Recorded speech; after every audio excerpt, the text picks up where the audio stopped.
Hey, my name is Olga, and I'm co-founder of Meta Startup Studio, and this is the 100K Academy where you learn hyper-practical ways to start, run, and grow a purpose-driven lifestyle business.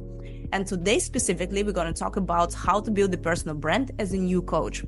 So what is a personal brand? A personal brand is a unique combination of skills, experiences, personality traits that you want other people to see, right, when you present yourself. So it's basically your reputation or what people think immediately about you, right, when they hear your name. So building your personal brand is crucial because it helps to establish credibility, it helps to build trust, differentiate you from other coaches on the market, right?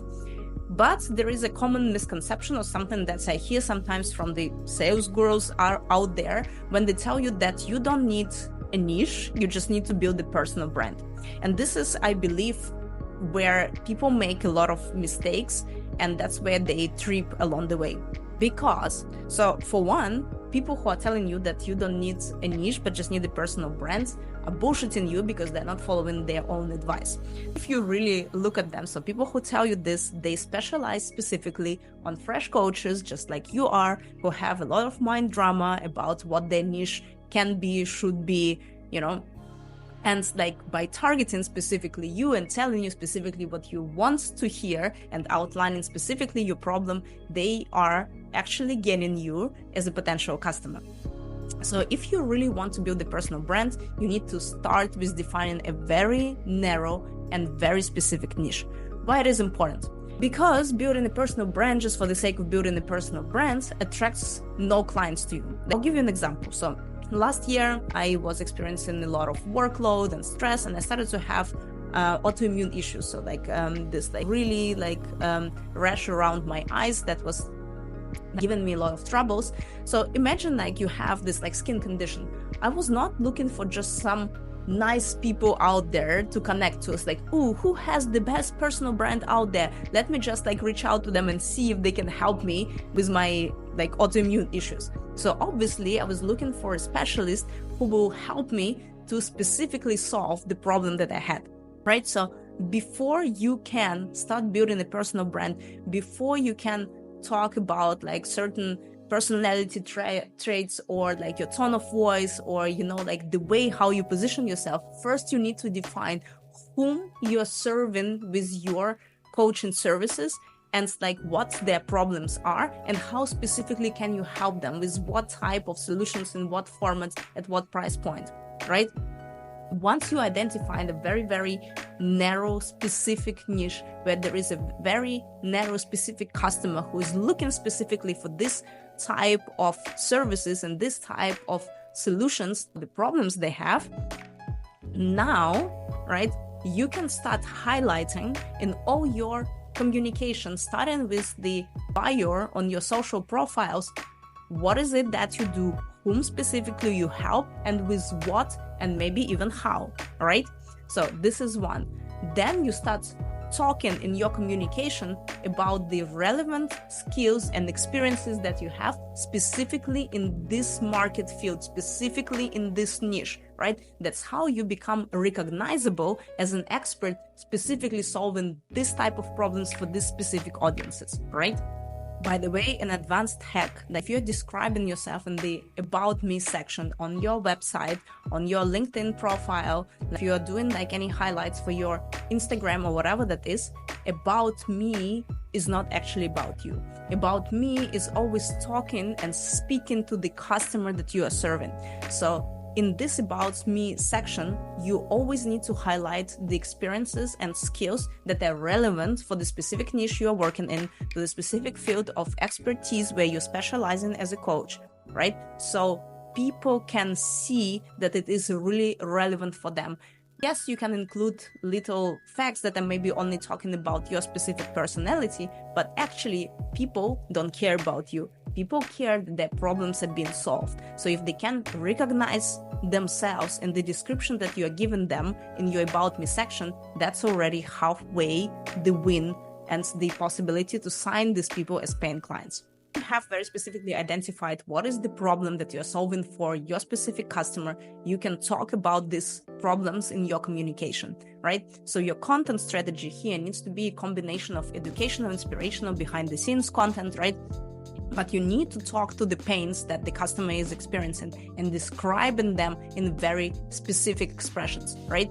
If I'm a specialty coffee lover, let's say, right? And I want to find a place that serves the best specialty coffee in my town, I will not go to some average bakery that also has a coffee there, because I know the quality will be not good enough. So if you are potentially like the place where I want to go, what do you need to tell me? You know, like if you have the specialty coffee, if you are this place, what do you need to tell me as a specialty coffee lover about your place? Maybe it's talking about like the different type of beans you have. Maybe it's talking about, you know, like having high quality filtered coffee, but also like really nice flat white with different types of milks, right? So you need to show your expertise and your relevance to me specifically as your potential customer, right? You need to show me that your experience is highly relevant for me as a potential customer. You need to show me that your products or services are really solving the issues and desires that I have in mind, right? Don't forget, of course, that within all that, you need to stay authentic, which basically means being true to who you are and what you stand for, right? And being actually able to express yourself with all your personal quirks and like the things which are unique about you, and that will attract specifically the type of clients who are attracted to this type of personality as you are, right? Remember that humans always attract to humans, right? Like they connect to humans. So the more of your humanness you are able to show in the process of providing this educational, inspirational, behind the scenes content, right? The more people will be connecting to you. You also need to stay consistent with whatever you're doing. If you really want to build a personal brand as a brand, consistency is key there. You can't just like post something one day and just disappear completely from, you know, like the view of your customers. You have to be present there. You have to put contents out there. You have to be with them. You have to be educating. You have to be showing them that you're understanding their problems. You have to be talking about your products or services and how they can solve the problems for your customers and how you have the specific solution for that, right? You have to be able to communicate your unique value proposition, right? Like, why are you special? Why you are the best person for the job to help them with their specific problem? Why the way your solution is structured is the best solution for them? Why your processes or methodologies are the best for them, for this specific problem, right? That they have for this specific type of customer that you are serving. And of course, being visible, right? So actively pursuing being in front of people, like where they are, right? For example, I use something that's for the strategy for networking events, for example. Like, I don't go to networking events to just network with people, but I usually ask if I can come in as a speaker, right? So I connect usually to the like community manager or the leader of this community, right? And I ask them like if I can support somehow their community by providing a speaking gig on some sort of topic that is very relevant for this community, right? And I come in as a speaker, which gives me authority and puts me in front of bigger group of people where my customers are. And then the people who are interested in what I say, they come to me, right?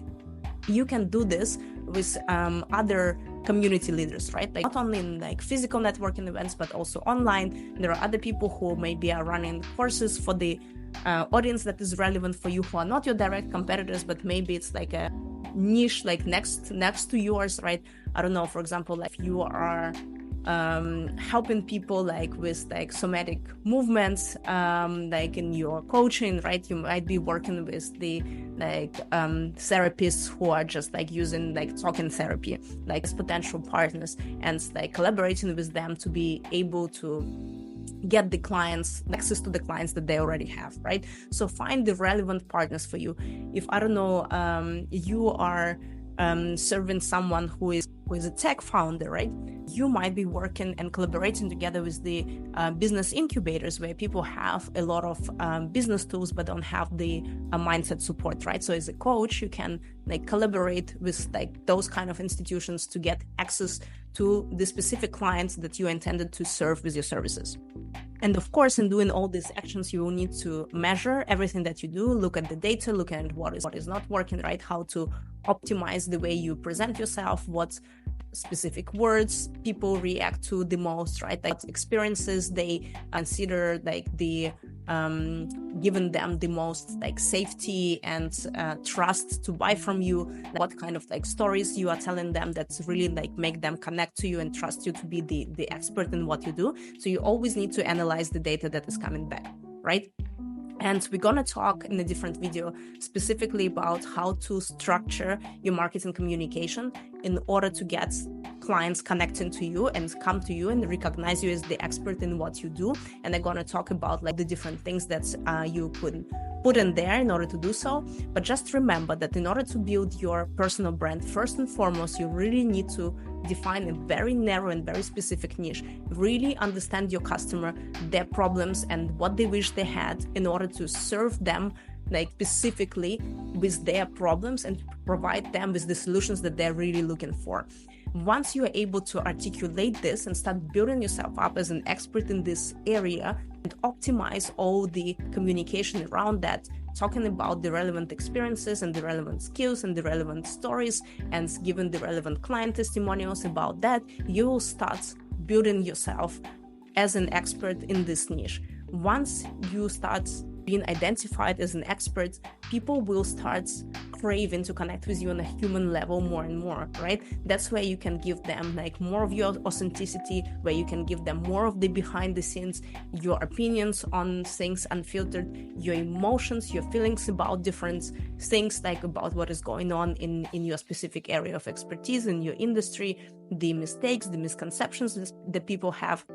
Right? And by talking about all these things and being like as much human as you are, you'll start building your personal brand on social media platforms and also outside of them. And also remember that it requires time and consistency to build one. You need to be visible. You need to be in front of the groups of people who are relevant for you as potential customers.